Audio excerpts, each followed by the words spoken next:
Que me llama mucho la atención, ¿no? Es qué cosas están sucediendo en el mundo, porque al estar nosotros tan arraigados, tan adentrados en el mundo, escuchamos muchas incertidumbres, escuchamos muchas, ¿cómo se dice? Cosas que han sucedido, pues, ¿dónde se centra la atención, no?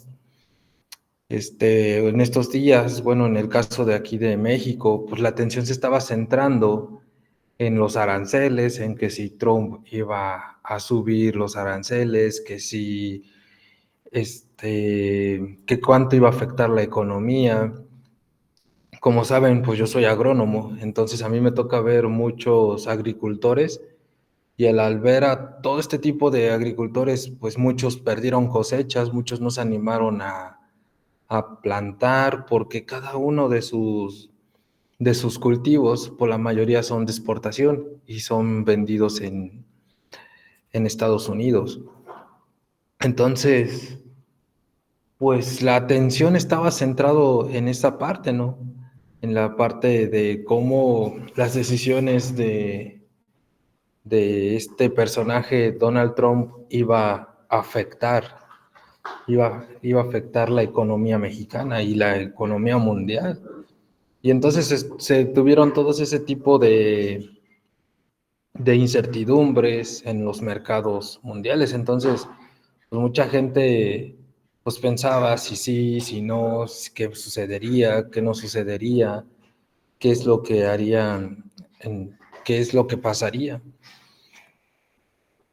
Pero también lo que se echó mucho o lo que no se alcanzó a ver es sobre las noticias cristianas o lo que se llevaba hacia el cristianismo, ¿no?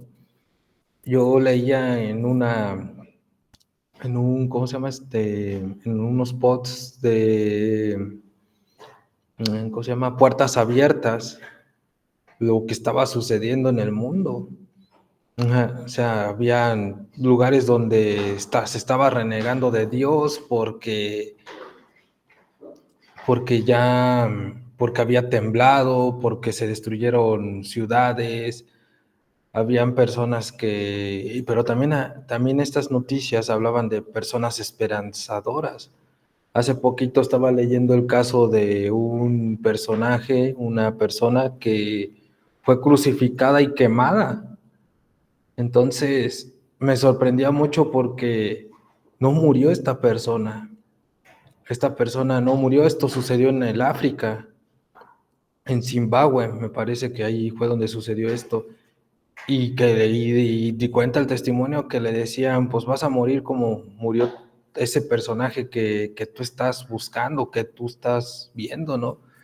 Y por la gracia de Dios esta persona no murió y siguió con más fuerza predicando del Evangelio. Y me sorprende mucho, también leía sobre una mujer de Siria que se hizo al cristianismo y esta persona pues era perseguida y maltratada hasta por otras mujeres por estar siguiendo a Cristo. Entonces, todo eso como, pues hay veces son noticias que se ignoran, pero nos damos cuenta de que todavía hay personas o existen personas que están alzando la voz y que están buscando del Señor, están buscando de Dios y quieren tener esa cobertura. Sus ojos se han abierto sus ojos espirituales de cada una de estas personas. Y bueno, luego hago esta comparación, ¿verdad? Aquí en México, pues sí hay persecución, pero todavía se tiene esa libertad de culto. Hay lugares como Corea del Norte, donde no debes de profesar la fe cristiana. Más sin embargo, hay personas que lo están haciendo. Hay personas que se juntan debajo de los alcantarillados y tienen que alabar en silencio y tienen que leer muy quedito o en silencio todos que están leyendo y se ve cómo se da esa manifestación del Espíritu en esos lugares. Entonces, pues hay mucho que pensar, ¿verdad? Y algo que me sorprende, ahorita que hemos estado leyendo las escrituras, que hemos estado leyendo Hechos 23, bueno, digo Hechos, bueno, todo el capítulo de Hechos, me he dado cuenta de que desde el principio se marca estos hechos de la predicación, ¿no? Cómo predicar, cómo hablar, cómo lo hicieron en en la antigua, en la iglesia primitiva, cuando estaba comenzando la iglesia. Y la parte que me sorprende es que, por ejemplo, el primer mártir después de la muerte de Jesús, que fue Esteban, ¿de qué manera predicó? ¿De qué manera habló? ¿De qué manera lo habló? No, habló de lo más profundo de su ser, ¿no? Llenado por el Espíritu Santo y empieza y habla. ¿Y con qué, cómo comenzó, no? ¿Cómo se comienzan las predicaciones? Con el inicio. Y él empezó a enseñarles a las personas que lo estaban escuchando, pues cómo comenzó la historia, ¿no? Y hasta llegar a Jesucristo. Y ahí, en la parte de llegar a Jesucristo es donde dicen, cállate, ¿no? Lo quieren callar y viene que lo empiezan a apedrear.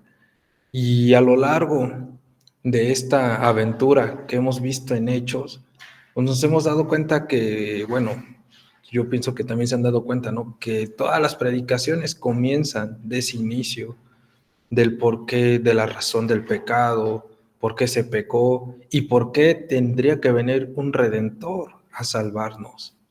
¿Por qué tenía que llegar ese redentor, o sea, Jesucristo, para que en él cayera todo el pecado, toda la inmundicia?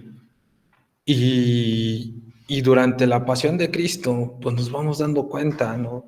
En la parte donde Él es descalificado, Jesucristo es descalificado cuando dice que cuando Él menciona la palabra, la frase, Padre mío, ¿por qué me has abandonado? No, ahí en ese hecho, Jesús ya había sido abandonado por el Espíritu de Dios, ya había sido abandonado por Dios, porque ahí él ya había tomado el pecado en él, y él ya había tomado todos nuestros pecados para pasar esta parte de desconocimiento de Dios hacia él. Y fue una parte que Jesús la sufrió. Pero pues nos vamos dando cuenta, ¿no? De las maravillas de Dios, cómo se refleja, cómo se levanta. Y la parte más interesante, después de su crucifixión, después de su muerte, de su sacrificio, es que al tercer día Él resucita. Y en ese tercer día podemos ver que Él venció a la muerte, que Él venció todo lo oscuro, todo lo oculto. Y me imagino aquí en esta parte, antes, en el periodo de la muerte a la resurrección, pues Satanás feliz y así como que, le he ganado a Dios, le he vencido, pero no sabe que era parte del plan de Dios que sucediera así. Y viene el tercer día y él se levanta y está caminando y camina con sus discípulos. Entonces, esta es la parte en la cual los cristianos comienzan a sufrir, ¿no? Más que nada en el oriente o en esta área, porque los judíos no aceptan esta parte, no aceptan que Jesús es parte de Dios, no aceptan la Trinidad. Y eso es lo triste, porque sus ojos no ven más allá. Y por esa soberbia que se ha causado, por esa soberbia que se ha dado, no hay revelación para ellos.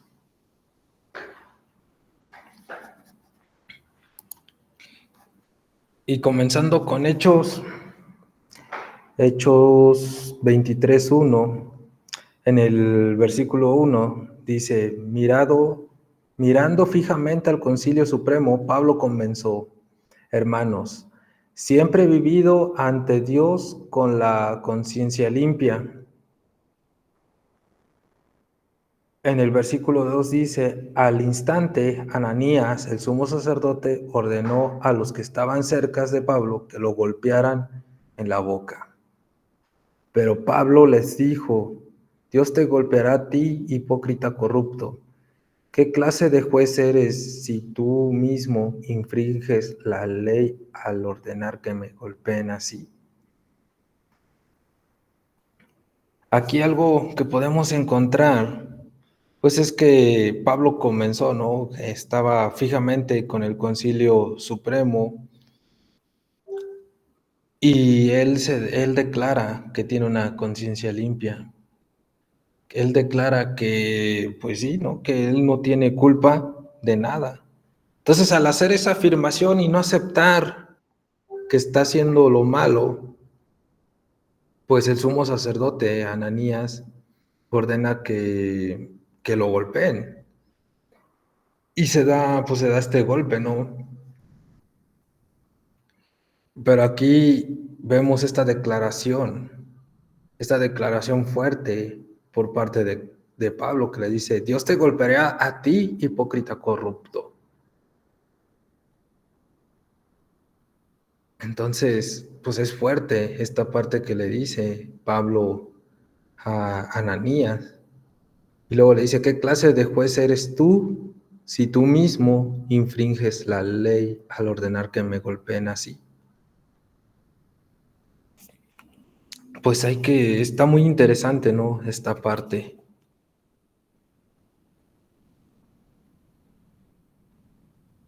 Y en el versículo 4 nos dice lo siguiente, los que estaban cerca de Pablo le dijeron, ¿te atreves a insultar al sumo sacerdote de Dios? Y en el versículo 5, Pablo dice, lo siento, hermanos, no me había dado cuenta de que él es el sumo sacerdote, contestó Pablo, porque las escrituras dicen, no hables mal de ninguno de tus gobernantes. Qué interesante, ¿no? ¿De qué forma se está defendiendo Pablo? ¿De qué forma está hablando Pablo, no? Lo cuestionan de que por qué se atreve a insultar al sumo sacerdote, que por qué habla del sumo sacerdote, pero pues él también habla, ¿no? Que pues sí lo sabía, pero él sabía esa parte, ¿no? De que él ya no tenía, pues, de la corruptividad que había en él, pues ya no, pues no lo reconocía como sacerdote. Por eso dice también esta parte, ¿no? Las escrituras dicen, no hables mal de ninguno de tus gobernantes. O sea, la misma escritura lo hablaba, ¿no? Y lo dice, que hay que respetarlos y que tenía que hablar, pues más que nada hablar bien o mal, sino someterse a ellos, porque por algo Dios los había puesto, ¿no?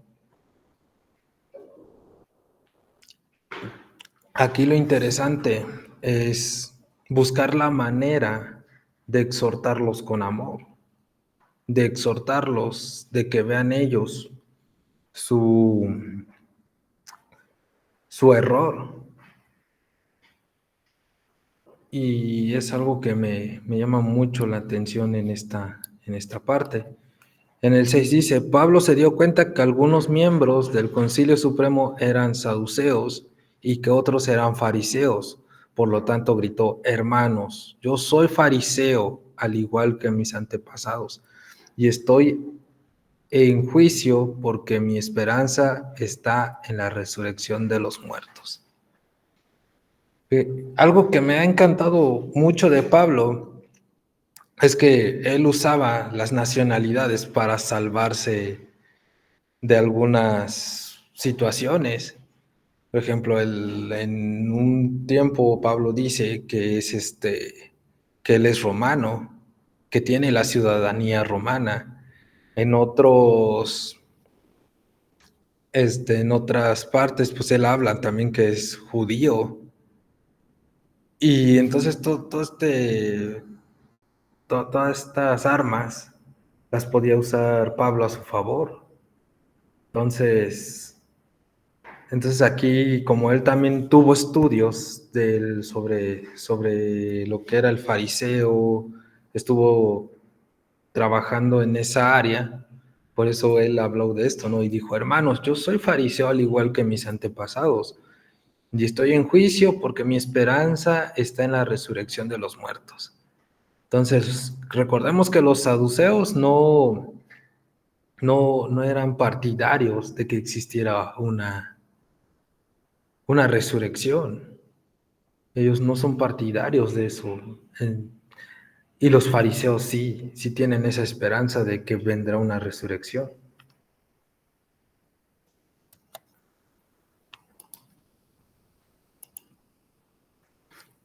Esto en el versículo 7 dice, esto dividió al concilio, pues los fariseos contra los saduceos. En el versículo 8 nos dice, porque los saduceos dicen que no hay resurrección, ni ángeles, ni espíritus, pero los fariseos sí creen en todo esto. Entonces, bueno, en el 9 dice, así que hubo un gran alboroto, algunos de los maestros de la ley religiosa, que eran fariseos, se levantaron de un salto y comenzaron a discutir enérgicamente. Nosotros no encontramos nada malo en él, gritaban. Tal vez algún espíritu o un ángel le habló. Entonces, pues aquí se empieza a darse esa disputa entre saduceos, fariseos. Yo me imagino que empezaban a todos a hacer esa división. Entonces, no, unos hablando y diciendo, no, sí existe la resurrección, y otros, no, no existen los ángeles, no existen ni los espíritus. Los fariseos, sí existen. Y entonces, esa arma, por llamarlo así, arma o esta manera de hablar de Pablo, le ayudó mucho para salirse, para que no hubiera condenación hacia él. Entonces él, pues sí, buscaba de qué manera utilizar estas armas, de qué manera no decirlo malo, pero sí decir la verdad y decirlo de una manera que trajera esa contradicción.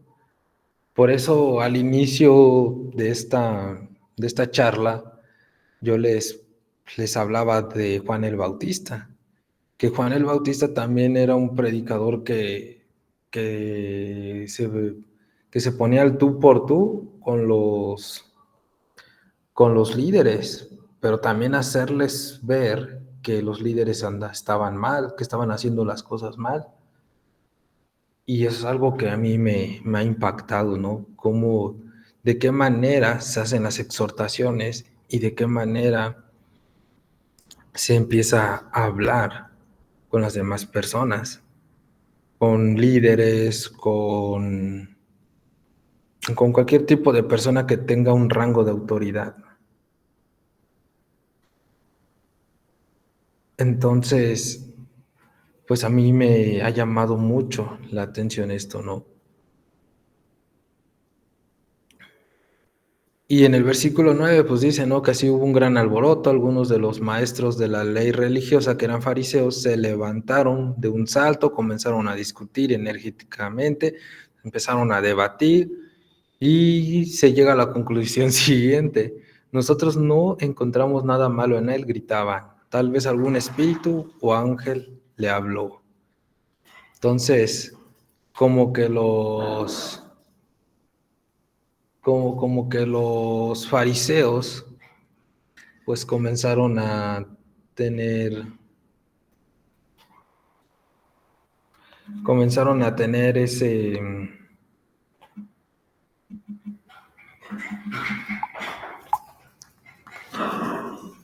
comenzaron a tener esa disputa entre ellos.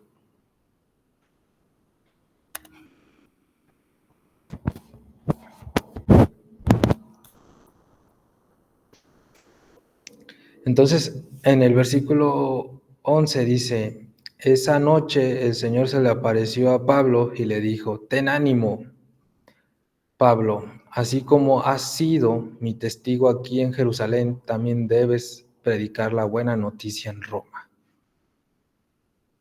Entonces, pues ya el Señor le estaba destinando a Pablo un nuevo lugar, un nuevo destino, que era ir a Roma. Entonces ahí Pablo pues tuvo que llenarse de ánimo y ver la manera en cómo el Señor lo iba a llevar a Roma. Bueno, me brinqué el 10. El 10 dice, como el conflicto se tornaba más violento, el comandante tenía temor de que descuartizaran a Pablo, de modo que les ordenó a sus soldados que fueran a rescatarlo por la fuerza y lo regresaran a la fortaleza. Bueno, aquí se nos habla en el 10 que el comandante pues tenía ese temor, ¿no? De que fueran en contra de la vida de Pablo. Entonces, pues lo regresó, ¿no? A la fortaleza, lo volvió a llevar ahí donde lo tenían cautivo. Entonces ahora sí pasamos al 11 que dice, en esa noche el Señor se le apareció a Pablo y le dijo, ten ánimo, Pablo, así como has sido mi testigo aquí en Jerusalén, también debes de predicar la buena noticia en Roma. Entonces ya aquí el Señor ya le estaba dando esa parte, ¿no? De que ya iba a ir a otro lado, que ya lo iba a llevar a predicar a otros lugares. Entonces es algo muy interesante, ¿no? Cómo el Señor comienza a trabajar con cada una de las personas. Entonces, a mí me llama mucho la atención, ¿no? Cómo el Señor empieza a levantar a las personas y como empiezan a ser levantadas, comienzan a predicar de la palabra del Señor. Así tengan persecución, así pase lo que pase en ellas, pero el Señor siempre da esa seguridad de que siempre irá contigo, que siempre estará con nosotros y nos estará llevando, ¿no? Y a mí me impacta, ¿no? Esta palabra que dice en el 11, ten ánimo. O sea, debemos de tener ese ánimo nosotros también para seguir llevando de su palabra, seguir enseñando a las demás personas quién es Dios, quién es el Rey de Reyes, Señor de Señores, para que así las demás personas puedan conocer de Él, puedan conocer del Evangelio. Y después de que conozcan el Evangelio, ellos vayan por más y se comience a dar esa multiplicación y se empiece a llevar la palabra, la palabra de Dios. Porque pues sabemos que es parte del plan y del corazón de Dios, no que todo el mundo se salve, pero solamente aquellos que en verdad acepten a Jesucristo como su Salvador serán salvos. Y ahora sí, ¿qué toca? Ir por los galardones, ir por las coronas. Y ahora sí, ya aceptaste al Señor Jesucristo, pues ahora da el 100 más uno, ¿no? Pero recordemos también, ¿no? Que ese 100 más uno vendrá con persecución. Por eso hablaba sobre las tendencias en el mundo cristiano, ¿no? Lo que ha pasado, lo que habla esta página de Puertas Abiertas. ¿De qué es lo que habla? Puertas Abiertas habla sobre cómo se está llevando el Evangelio en los lugares donde aún está cerrado, aún donde aún no se da esa apertura para conocer a Jesucristo. Por ejemplo, aquí en México tenemos la zona del silencio, que abarca lo que es aquí donde vivo, lo que es el estado de Guanajuato, el estado de Querétaro, el estado de Jalisco, el estado de San Luis Potosí, el estado de Aguascalientes, Zacatecas, Nayarit y Michoacán, donde aquí la población cristiana ronda de un 2% en toda esta región. Entonces, ¿hay mucha tarea que hacer en México? Sí. ¿Hay mucha tarea que hacer en el mundo? Sí. En Latinoamérica también. Entonces, ¿qué estamos haciendo nosotros? ¿Estamos tomando el ejemplo que Pablo nos está dando? ¿En verdad estamos tomando ese ejemplo? ¿O estamos tan cómodos en nuestro diario vivir, en nuestra vida, en lo que hacemos, que no salimos hacia adelante? Y a mí, en lo personal, me ha gustado mucho cómo hemos estado leyendo la palabra, cómo hemos estado enfocándonos en lo que estamos leyendo, porque nos vamos dando cuenta cómo la iglesia primitiva fue inspirada por el Espíritu Santo y cómo se tenía ese respaldo del Espíritu Santo que iba y llevaba a cada uno de los apóstoles, de los discípulos, iban y predicaban. Y qué maravilloso es eso, ¿no? Qué maravilloso es ver esos pies que llevan la buena noticia, ¿no? Entonces, pues esta es la exhortación de esta primera parte, que pues que sigamos firmes, que tengamos ese ánimo, que testifiquemos de Jesucristo, cómo Jesucristo ha cambiado nuestras vidas, que testifiquemos quién es Jesucristo en nuestra vida, porque muchas de las veces no lo hacemos. Muchas de las veces nos enfocamos más en las murmuraciones, nos enfocamos más en ver al hermano, lo que tiene, lo que le ha sucedido en la cuestión de algún pecado o algo, pero no vemos lo que nosotros tenemos dentro de nosotros. Y a veces queremos buscar la manera de hacer una corrección, pero a veces no lo hacemos con amor, sino lo hacemos por vanidad o orgullo. Y eso es muy peligroso. Eso es muy peligroso. ¿De qué nos estamos alimentando? ¿De qué se está llenando nuestro corazón? Quiero enfatizar un poquito en esto, ¿no? Existen tres fuentes de rebeldía. Estas tres fuentes de rebeldía, una es el orgullo, la otra fuente de rebeldía es el miedo y la otra, que también es muy peligrosa y que a veces no nos damos cuenta, es la amargura. Entonces, estas tres fuentes de rebeldía a veces no nos dejan avanzar, no nos dejan seguir hacia adelante. Y cada una de estas nos empieza a detener el propósito que Dios tiene para nosotros. Entonces, no debemos de dejar que esas fuentes de rebeldía nos ataquen o nos tomen a nosotros prisioneros, porque no veremos cómo el Señor se manifiesta en nuestra vida. Porque nosotros estamos deteniendo un miedo, estamos deteniendo una ofensa o nos creemos más que los demás. Y tampoco debe de ser así. Jesús vino a enseñarnos algo simple, que era, deja todo y ven y sígueme. Vino a darnos muchas enseñanzas, como por ejemplo, ama a tus enemigos. Qué difícil es eso, ¿no? Amar a tus enemigos y orar por ellos.